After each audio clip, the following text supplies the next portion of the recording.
So this is Harriot. I have created this time map. It's a bit hectic.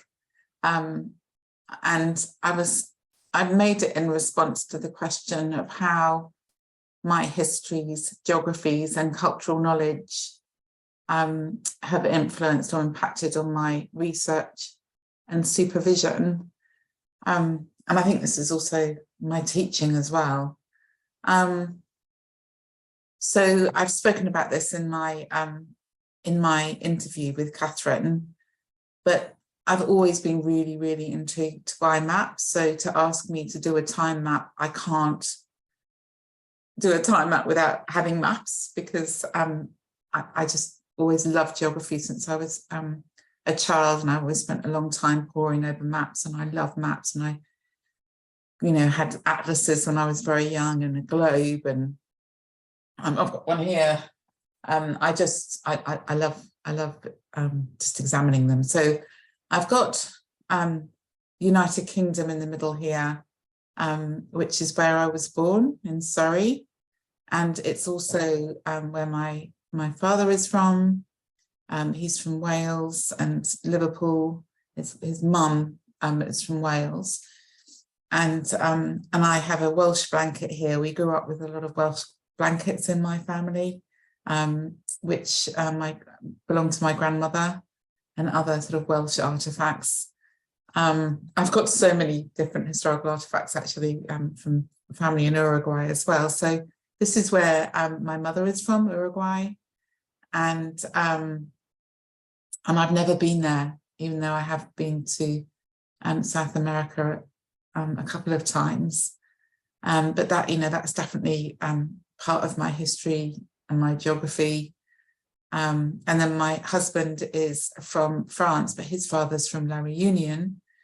And when I met him, he was living in Martinique. This is Martinique here, and in the Caribbean. And that's an image there of Martinique. And sorry, my daughter was born in Martinique. And so I can't do something about my time map without including pictures of my children. So that's Lilu, who was born in Martinique, and they called her a petite Creole, a little Creole, because she was born in Martinique. And then that's Sam and Louis, who were born in Brisbane, in South Brisbane, in Australia. Also in these images, that this is the city of Bath, where I grew up, and these are the Roman baths. And as I said in my interview, I was, basically I was socialized to appreciate cultural heritage, and including built heritage, and all these Georgian buildings, and the architects. We knew about the architects, we grew up knowing about them, and then the Roman baths, which are preserved in a huge tourist attraction in the centre of Bath. And you used to be able to swim in those baths, but someone ended up getting meningitis and they stopped that. But it's, and that's the Bath Abbey behind. It's, stunning. This is what I grew up with. And then here on the left is the village of Portmeirion, which was built by my dad's cousin, Clough Williams Ellis. And he built that after visiting Italy and wanting to sort of recreate the Italian landscape on an estuary in North Wales, which he did spectacularly well.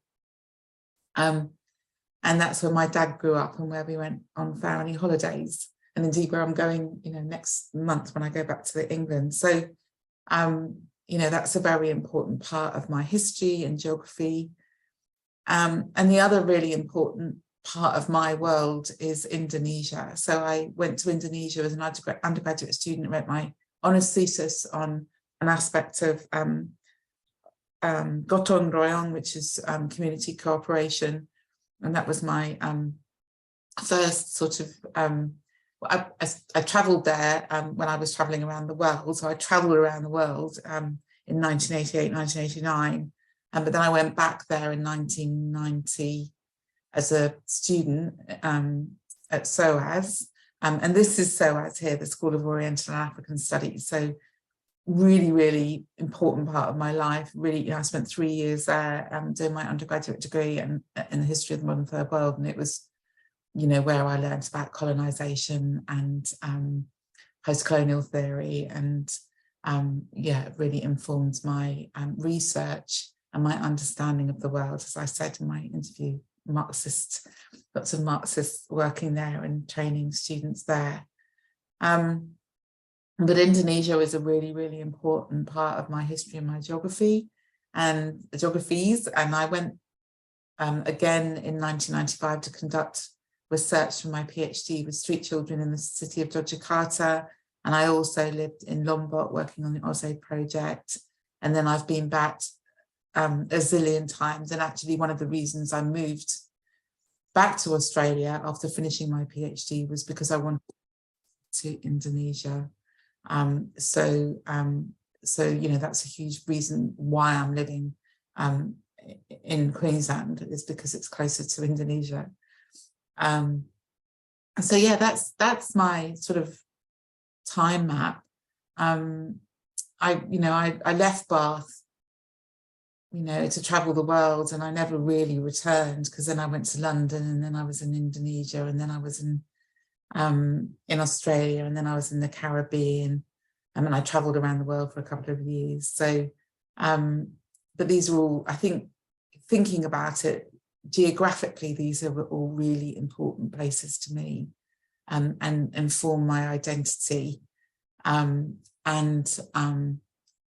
I have a strong attachment to these places for different reasons. I hope that's useful. Thanks very much. I'm doing a postscript because I realised that I hadn't, in my last little recording, I forgot to mention how these histories and geographies have impacted on my research and my supervision. And I think I spoke a little bit about that, but really, I think that my background and where I've lived and my passion for other cultures and for cultural diversity have really, and also my real interest in issues of social justice as I've travelled the world, have really informed my research and also my supervision. I'm really excited and wanting to engage with research projects in different parts of the world. And this has been informed by my years of traveling and my education and my own research. It's, you know, it's interesting to be asked to do this project because I've never really thought about it, but you know, I have always been driven by a desire to travel and to engage with other cultures and to understand other cultures more deeply. And that's what drives my research, and that's also what drives my supervision, because you know, I can't do it all on my own, so it's really fantastic to work with other researchers and work with them and assist them in finding out what it is that drives them, you know, find out more about what it is that interests them. And then I learn so much, and I engage again in those cultures, like for example with Hanke and the Ndebele tribe in South Africa.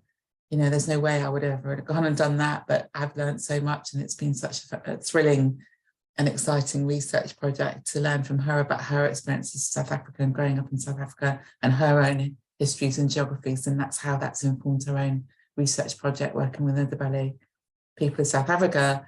And then in turn, I've learned so much through her and through her research assistant who's assisted her. Okay, I could go on. Yes, there's Louisa as well, who's working in Vanuatu at the moment, and she's engaging with a research assistant there to look at the impact of disasters on women in Vanuatu. And again, you know, it's like a vicarious experience, you know, finding out more about Ni Vanuatu culture and responses to disaster. And supervising Louisa through that has been, you know, it's, you know, I feel like I've really learned from it as well, and I'm really enriching my own knowledge, my own understanding of other cultures. So, yeah, I think now I've answered the question. Hopefully, I have. Thank you. Bye.